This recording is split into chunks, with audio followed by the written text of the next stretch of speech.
Sois le bienvenu. On se retrouve aujourd'hui pour étudier un exercice qui fait intervenir la fonction arctangente. Je te laisse, si tu le souhaites, quelque temps pour essayer d'établir ce résultat.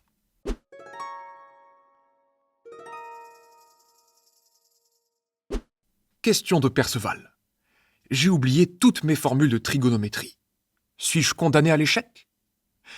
Et la bonne nouvelle, c'est que pas du tout.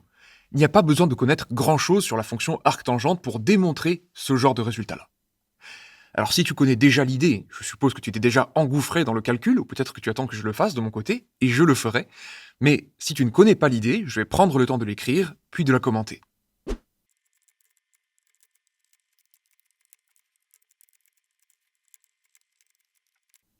Et voilà l'idée principale, c'est tout simple. Là où on observait une somme entre deux arctangentes, ce qui faisait redouter à Perceval des formules de trigonométrie, on peut reformuler le résultat demandé en le fait qu'une certaine fonction est une fonction constante.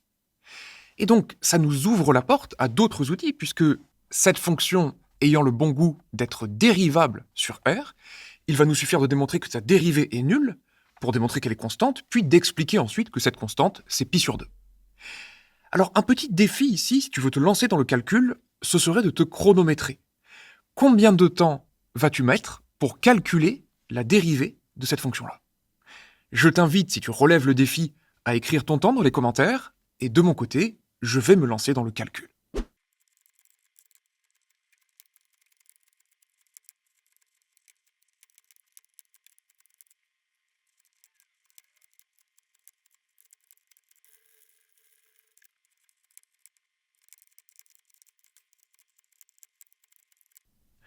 Et voici qui achève un petit préliminaire.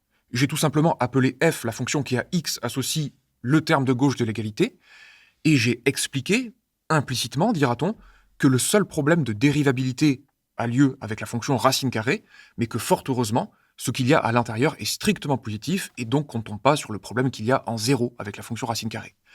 Arctangente étant dérivable, on obtient finalement une fonction f qui est dérivable, et à présent, je vais calculer sa dérivée.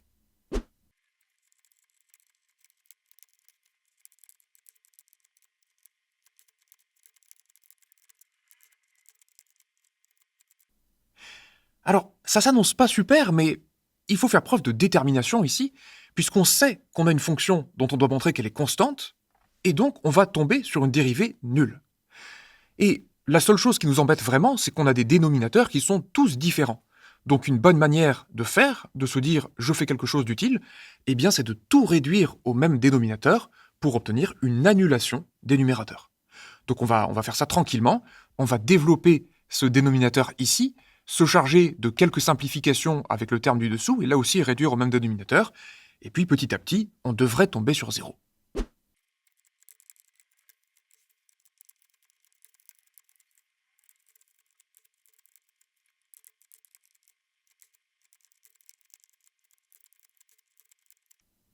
Et je marque une petite pause, parce qu'il y a beaucoup de symboles à l'écran, mais il ne s'est pas passé grand-chose.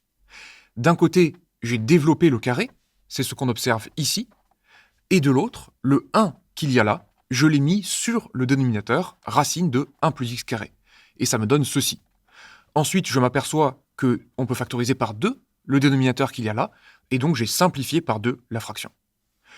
Maintenant, il ne reste plus qu'à réduire tout ça au même dénominateur. Alors la bonne nouvelle, c'est qu'on a un 1 plus x carré ici, et on a déjà un racine de 1 plus x carré juste là. Donc on va pas être obligé de faire le produit des dénominateurs, on peut s'arranger un peu autrement. C'est ce que je vais faire de manière à économiser un peu de calcul.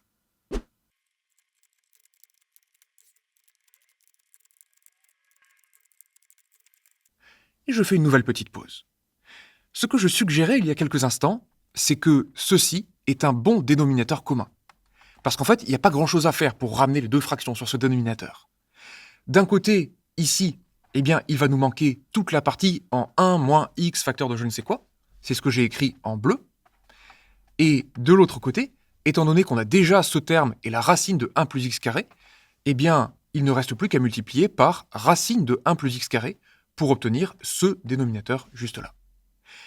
À présent, on a tout sous un même dénominateur, il ne reste plus qu'à développer le numérateur, et on espère trouver 0.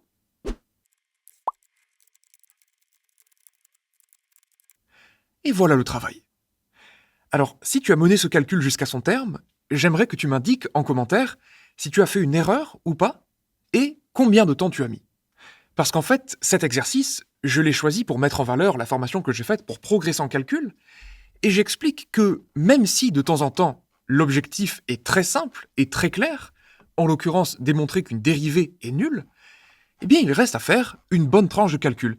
Et je pense que quelqu'un qui part avec une lacune en matière de calcul, eh bien c'est une épine dans le pied qu'il est bon de retirer le plus tôt possible. Il est bon de pouvoir aborder ce genre de calcul avec confiance.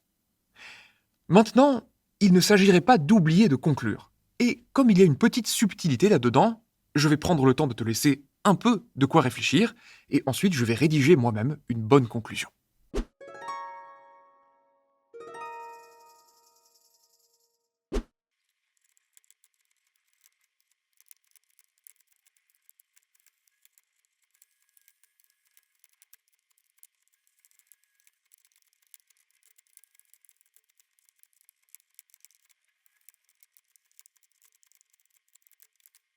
Et nous voilà arrivés.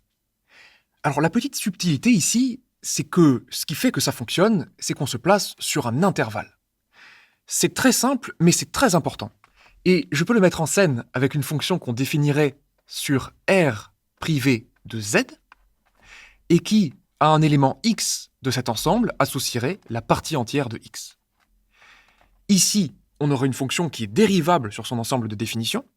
La dérivée de cette fonction serait nulle, mais pourtant, je te l'assure, cette fonction n'est absolument pas constante sur l'ensemble de définition. Elle serait constante sur chacun des petits intervalles ouverts qui la constituent, mais elle ne serait pas constante sur l'ensemble tout entier. Donc c'est une hypothèse qui est très importante, et donc je la mets en valeur en conséquence. Question d'Agathe. Est-il possible de retrouver ce résultat sans recourir aux outils de l'analyse? Et la réponse, c'est oui. Alors, je ne vais pas le faire parce qu'une tranche de calcul suffit, je pense, mais on pourrait utiliser la formule qui donne la valeur de arctangente de A plus arctangente de B. Alors on va me dire, oui, mais là il y a un problème, il y a un 2 devant le arctangente. Mais qu'à cela ne tienne, on pourrait calculer arctangente x plus arctangente racine de 1 plus x carré moins x, et une fois qu'on aurait fait cela, on pourrait ajouter le dernier arctangente qu'il nous manquerait. Je te le dis, je l'ai fait, et on tombe sur arctangente quelque chose plus arctangente l'inverse de ce quelque chose, où ce quelque chose est strictement positif, et donc là, soit on sait que c'est égal à pi sur 2, soit on peut aussi essayer de le démontrer à l'aide d'une formule de trigonométrie. Je pense que ça suffit pour aujourd'hui. Si tu as apprécié mes explications, je t'invite à faire un tour sur mon site internet et à découvrir toutes les formations que je fais apparaître un peu plus haut. Que ce soit pour apprendre à aborder un exercice avec méthode, pour apprendre à travailler un cours convenablement, pour apprendre à raisonner et à rédiger comme je l'ai fait, ou encore pour progresser en calcul, et c'était le thème du jour, j'ai conçu toutes ces formations fondamentales qui, j'en suis sûr, t'aideront à progresser énormément. En attendant, je te souhaite une excellente journée et je te dis à la prochaine.